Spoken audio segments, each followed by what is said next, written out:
Welcome to exam ambition. आज है 18 जनवरी 2021 और 18 जनवरी 2021 से करंट अफेयर्स के जितने भी इंपॉर्टेंट क्वेश्चन बनेंगे सारे आज हम इस वीडियो में डिस्कस करेंगे। तो चलिए स्टार्ट करते हैं। पहला क्वेश्चन है, कौन सा स्टेशन देश का पहला ग्रीन बिल्डिंग सर्टिफिकेशन वाला स्टेशन है? तो इस क्वेश्चन का सही ऑप्शन है सी, केवड़िया। गुजरात में केवड़िया रेलवे स्टेशन देश का पहला ग्रीन बिल्डिंग सर्टिफिकेशन वाला स्टेशन है। हाल ही में केवड़िया रेलवे स्टेशन को दिल्ली, वाराणसी, मुंबई, अहमदाबाद सहित देश के 8 बड़े शहरों से रेल के माध्यम से जोड़ा गया है। गौरतलब है कि पहले केवड़िया के लिए सिर्फ सड़क और हवाई मार्ग के लिए संपर्क सुविधा उपलब्ध थी। गौरतलब है कि दुनिया की सबसे ऊंची प्रतिमा स्टैच्यू ऑफ यूनिटी, जो कि सरदार वल्लभ भाई पटेल की प्रतिमा है, केवड़िया में ही स्थित है। स्टैच्यू ऑफ यूनिटी नर्मदा नदी में साधु बेट नामक नदी द्वीप पर बनी 182 मीटर ऊंची प्रतिमा है। इस प्रतिमा का डिजाइन पद्म भूषण पुरस्कार से सम्मानित मूर्तिकार रामजी वंजी सुतार ने किया था। ये है statue of unity. Next question, किस विश्वविद्यालय ने योर दोस्त नामक पहल स्टार्ट की है? तो इस क्वेश्चन का सही ऑप्शन है बी, जवाहरलाल नेहरू विश्वविद्यालय। हाल ही में जवाहरलाल नेहरू विश्वविद्यालय JNU ने योर दोस्त प्रोजेक्ट शुरू किया है।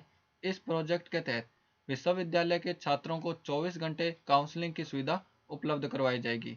विश्वविद्यालय ने ऑनलाइन मनोवैज्ञानिक प्लेटफॉर्म योर दोस्त के साथ इस प्रोजेक्ट के लिए समझौता किया है। जवाहरलाल नेहरू विश्वविद्यालय की स्थापना 22 अप्रैल 1969 को की गई थी।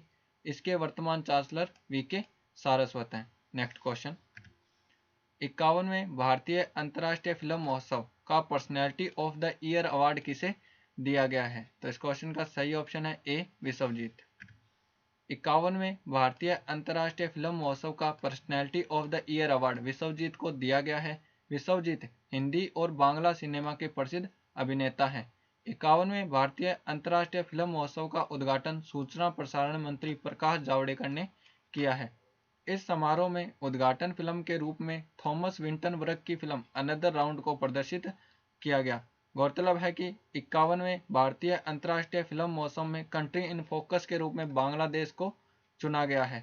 51वें अंतर्राष्ट्रीय फिल्म महोत्सव का आयोजन गोवा में किया जा रहा है। नेक्स्ट क्वेश्चन, केंद्रीय पर्यटन मंत्रालय द्वारा किस स्थल को प्रसाद योजना के तहत शामिल किया गया है? तो इस क्वेश्चन का सही ऑप्शन है ए, अमरकंटक।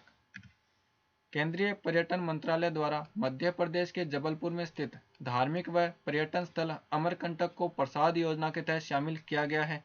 अमरकंटक में नर्मदा नदी का उद्गम स्थल है। इसके विकास के लिए मंत्रालय द्वारा 50 करोड़ रुपए खर्च किए जाएंगे। योजना के तहत अमरकंटक में इंद्रदमन ताल व दक्षिणी तट का सुंदरीकरण किया जाएगा। इसमें पदयात्री पुल और अन्य जन सुविधाएं शामिल हैं। वर्ष 2014-15 में प्रसाद योजना अर्थात pilgrimage rejuvenation and spirituality augmentation drive की शुरुआत तीर्थ यात्रा और विरासत स्थलों के एकीकृत विकास के उद्देश्य से की गई थी। नेक्स्ट क्वेश्चन, हाल ही में दिग्गज खिलाड़ी वेन रूनी ने संन्यास ले लिया है, वह किस खेल से संबंधित है? तो इस क्वेश्चन का सही ऑप्शन है सी, फुटबॉल। दिग्गज खिलाड़ी वेन रूनी ने संन्यास ले लिया है, वह इंग्लैंड के प्रसिद्ध फुटबॉलर हैं। ये हैं when Rooni. When Rooni Manchester United football club की तरफ से खेलते थे। इंग्लिश प्रीमियर लीग में वेन रूनी ने मैनचेस्टर यूनाइटेड क्लब के लिए 183 गोल दागे थे और इस तरह एक क्लब के लिए प्रीमियर लीग में सबसे ज़्यादा गोल दागने वाले यह पहले खिलाड़ी हैं। अंतर्राष्ट्रीय कैरियर में वेन रूनी ने इंग्लैंड के लिए 120 मैचों में 53 गोल दागे और सबसे ज़्यादा अंतर्राष्ट्रीय गोल दागने वाले यह इंग्लिश फुटबॉलर हैं। नेक्स्ट क्वेश्चन, प्रारंभ स्टार्टअप इंडिया इंटरनेशनल समिट का आयोजन किस मंत्रालय द्वारा किया गया है? तो इस क्वेश्चन का सही ऑप्शन है सी, वाणिज्य एवं उद्योग मंत्रालय। प्रारंभ स्टार्टअप इंडिया इंटरनेशनल समिट का आयोजन वाणिज्य एवं उद्योग मंत्रालय के द्वारा किया गया है। इस कार्यक्रम की मेजबानी उद्योग एवं आंतरिक व्यापार विभाग द्वारा की गई है। यह सम्मेलन 16 जनवरी 2016 को प्रधानमंत्री द्वारा लॉन्च की गई स्टार्टअप इंडिया पहल की 5वीं वर्षगांठ के अवसर पर आयोजित की गई है। इस सम्मेलन का उद्देश्य वैश्विक स्तर पर सामूहिक रूप से स्टार्टअप इकोसिस्टम को विकसित करना एवं उसे मजबूत बनाने के लिए पूरे विश्व के देशों के साथ द्विपक्षीय सहयोग को बढ़ाना है। इस सम्मेलन के अवसर पर प्रधानमंत्री नरेंद्र मोदी ने 1000 करोड़ रुपए के स्टार्टअप इंडिया सीड फंड की स्थापना की घोषणा की है। इस फंड का उद्देश्य स्टार्टअप और नए उद्यमियों को प्रोत्साहित करना है। इस 2 दिवसीय प्रारंभ सम्मेलन में अंतर्राष्ट्रीय संगठन बिम्स्टेक ने भी भाग लिया है। नेक्स्ट क्वेश्चन, विश्व की सबसे पुरानी गुफा चित्रकारी किस देश में खोजी गई है? तो इस क्वेश्चन का सही ऑप्शन है बी, इंडोनेशिया। विश्व की सबसे पुरानी गुफा चित्रकारी इंडोनेशिया में खोजी गई है। यह चित्रकारी लगभग 45,500 वर्ष पुरानी है। इस पेंटिंग में एक जंगली सुअर का चित्र बनाया गया है। पुरातत्व विभाग की टीम ने यह पेंटिंग इंडोनेशिया के सुलावेसी द्वीप पर खोजी है। यह है मैप में इंडोनेशिया। इंडोनेशिया की कैपिटल है जकार्ता। इंडोनेशिया की करेंसी है इंडोनेशियाई रुपया और इंडोनेशिया के प्रेसिडेंट हैं Joko Widodo. Next question, adaptation gap report किस संस्था द्वारा जारी की जाती है? तो इस क्वेश्चन का सही ऑप्शन है A, UNEP। Adaptation gap report United Nations Environment Programme UNEP द्वारा जारी की जाती है। हाल ही में UNEP द्वारा अडैप्शन गैप रिपोर्ट 2020 जारी की गई है। 2020 की यह रिपोर्ट अडैप्शन गैप रिपोर्ट का 5वां संस्करण है। इस रिपोर्ट में अनुकूलन को लागू करने एवं इसकी फाइनेंसिंग के लिए प्लानिंग पर बात की गई है। इसके लिए प्रकृति आधारित हल भी बताए गए हैं। इस रिपोर्ट के अनुसार विकासशील देश जलवायु परिवर्तन के कारण उत्पन्न होने वाले सूखा, बाढ़, भूकंप आदि समस्याओं का सामना करने की वित्तीय स्थिति में नहीं है।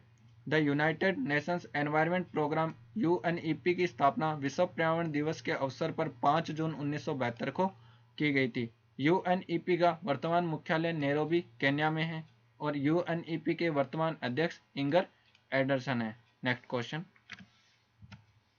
इंटरनेशनल माइग्रेशन 2020 हाइलाइट्स रिपोर्ट के अनुसार विदेश में रहने के मामले में कौन से देश के निवासी शीर्ष पर हैं? तो इस क्वेश्चन का सही ऑप्शन है C, Bharat. International migration 2020 highlights report के अनुसार विदेश में रहने के मामले में भारत दुनिया भर में शीर्ष पर है। रिपोर्ट के अनुसार वर्ष 2020 में देश से बाहर रहने वाली भारतीयों की संख्या लगभग 18 मिलियन है। भारतीय निवासी सबसे ज़्यादा संयुक्त अरब अमीरात, अमेरिका और सऊदी अरब में रहते हैं। यह रिपोर्ट संयुक्त राष्ट्र के आर्थिक और सामाजिक मामलों के विभाग के जनसंख्या खंड द्वारा जारी की गई है। रिपोर्ट के अनुसार विदेश में रहने के मामले में दूसरे स्थान पर मैक्सिको और रूस के निवासी, जबकि तीसरे स्थान पर चीन के निवासी हैं।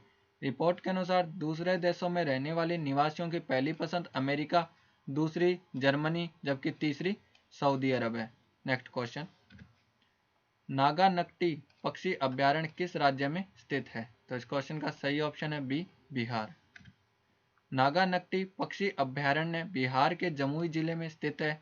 हाल ही में बिहार का पहला राज्य स्तर का पक्षी महोत्सव कलरव नागानक्टी पक्षी अभ्यारण्य में प्रारंभ किया गया है। इस 3 दिवसीय समारोह को विभिन्न प्रकार के पक्षियों की स्वदेशी प्रजातियों और विदेशी प्रजातियों के संरक्षण के लिए मनाया जा रहा है। यह है मैप में बिहार। बिहार की राजधानी है पटना। बिहार के मुख्यमंत्री हैं नीतीश कुमार और बिहार के राज्यपाल हैं फागू चौहान। बिहार में विधानसभा की 243 सीटें, लोकसभा की 40 सीटें और राज्यसभा की 16 सीटें। नेक्स्ट क्वेश्चन, महासागरों को संरक्षित करने और ब्लू इकोनॉमी को बढ़ावा देने के लिए यूरोपियन इन्वेस्टमेंट बैंक और किस बैंक के मध्य समझौता हुआ है? तो इस क्वेश्चन का सही ऑप्शन है सी, एशियन डेवलपमेंट बैंक। महासागरों को संरक्षित करने और ब्लू इकोनॉमी को बढ़ावा देने के लिए यूरोपियन इन्वेस्टमेंट बैंक EIB और एशियन डेवलपमेंट बैंक ADB के मध्य समझौता हुआ है।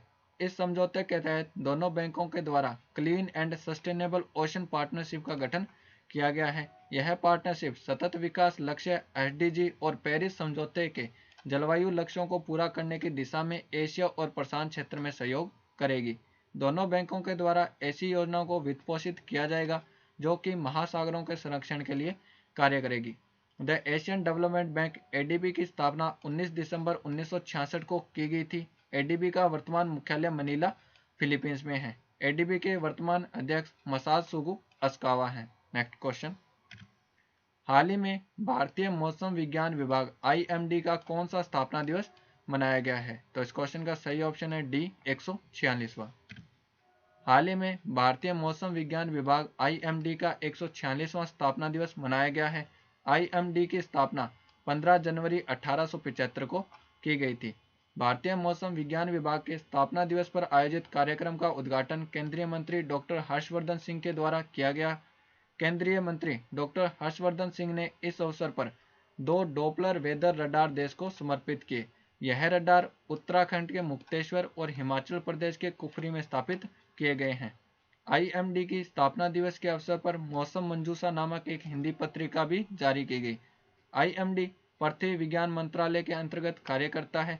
इसका मुख्यालय नई दिल्ली में है और आईएमडी के वर्तमान अध्यक्ष मृत्युंजय महापात्रा है। नेक्स्ट क्वेश्चन, हाल ही में किस व्यक्ति को chief of army staff commendation पुरस्कार से सम्मानित किया गया है? तो इस क्वेश्चन का सही ऑप्शन है डी, अमरेश कुमार चौधरी। हाल ही में chief of army staff commendation पुरस्कार से मील रेल के चीफ कंट्रोलर अमरेश कुमार चौधरी को सम्मानित किया गया है। कोविड-19 महामारी के दौरान सशस्त्र बलों को दिए गए योगदान के लिए अमरेश कुमार चौधरी को यह पुरस्कार दिया गया है। मील रेल रेल मंत्रालय के यातायात निदेशालय के तहत कार्य करता है। मील रेल शांतिकाल और आपातकालीन स्थितियों के दौरान रक्षा बलों को सहायता प्रदान करने के लिए रक्षा मंत्रालय के साथ मिलकर कार्य करता है। ये वीडियो आपको कैसा लगा हमें कमेंट बॉक्स में लिखकर ज़रूर बताएं और हमारे इंस्टाग्राम चैनल और टेलीग्राम चैनल को भी फॉलो करें।